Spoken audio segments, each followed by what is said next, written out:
I have facts. You have facts. Interested. I have facts. Yeah, okay. The Hacksaw Ridge, I guess, is a 100-foot cliff face.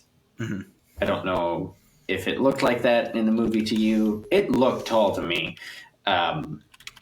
But basically, in one day and night, Desmond Doss saved 75 men, including some Japanese soldiers as well. He got them down off of the ridge. Mm-hmm. He claims he saved 50. Witnesses and bystanders claim it was more like 100, and I guess it was settled somewhere around the middle at 75. And that was just in like one day and one night. Yeah. The events take place very quickly. He was 26 at Hacksaw Ridge.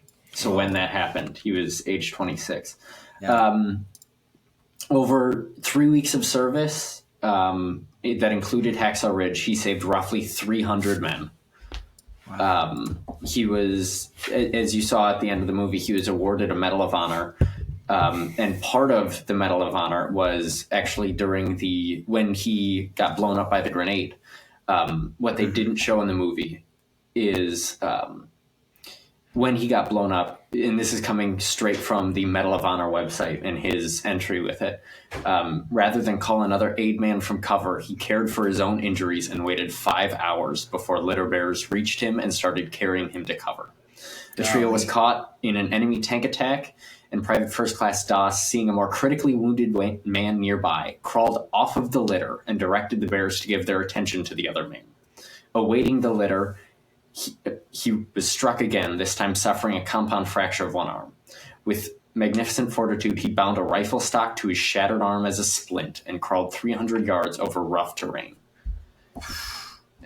Not only that, I don't know the exact source on this, but supposedly multiple times while Doss was getting people over the edge of the ridge, there was a Japanese sniper who had Doss in his sights.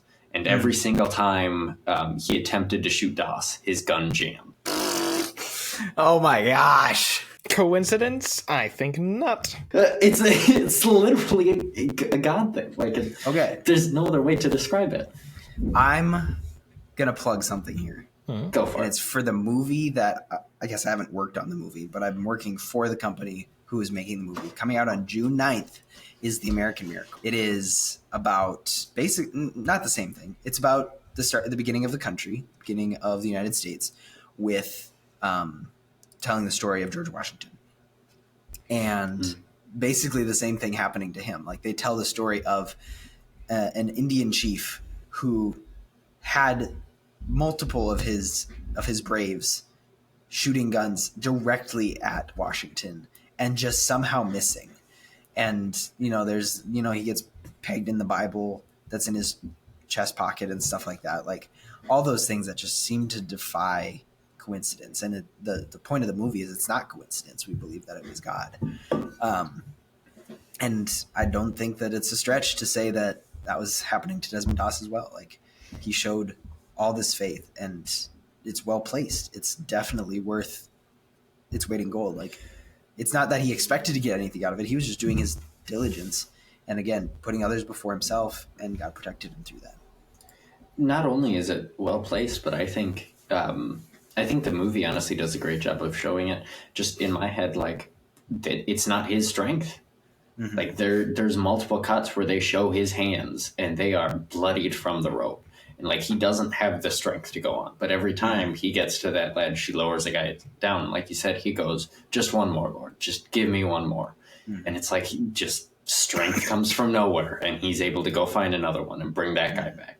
Mm-hmm. I think that's, if you start reading about wars, like, regardless of if it was older or more recent, that's just something that I think you can see is just there are times where an unnatural strength comes from nowhere. And I mean, regardless of if they were Christian or not at the time, I like to believe that that's just God being like, look, I've got a plan for you. The plan is that you're not dying here. The plan is that you're going to help someone else. Mm. We don't know. I don't think we necessarily know what God's thoughts on the wars that we fight as humans, as sinful, broken humans. But I think that he he uses the people that are fighting in them for his purpose. Mm-hmm. Yeah, I think the scene itself is also, again, it's a very stirring scene, a very powerful scene. Like, you're just glued to the screen. One of the things that really stands out to me is that that's a very good example, and I want to be a little careful with using this analogy, but I think it's a very good example of the fulfillment of the Christian duty. And what I mean that is a lot of war movies focus on like loyalty and brotherhood and like duty and like a lot, like, again, like fair, like guy liking type of thing. But I think like when you're a Christian, like it is, we have a responsibility, we have a duty we have to do as Christians, and it's not like we don't always know what's going to happen, but we have a responsibility. We have a charge. We're supposed to be ambassadors into this world. We are supposed to spread the gospel and lots of other things as well. And we also have to remember that, like, you know, whatever we do, it's for the glory of God, and it's also God moving through us. And throughout the entire sequence, like, you're seeing him, like, you know, he's not trying to do this for his own glory. He's just saying, Lord, empower me, work through me to do good in this world, to save another person's life. And he does it time and time and time and again. And again, he's not doing this for himself. He's doing it, but he's also like he's not rejecting what he has to do. He's recognizing that I have a responsibility and I'm going to fulfill it, but I can't do it on my own. And I'm calling upon God to help me and to work through me. And I think that's a very important thing to remember in your own Christian walk, is that, you know, whatever it is you are doing, whatever you're calling, I suppose you could say, or whatever, wherever you are in life, your mission, so to speak, kind of remains the same. It's to be the hands and feet of God. It is to be the hands and feet of God in any circumstance, wherever you are. But you can't do that on your own, and you need God to be working through you.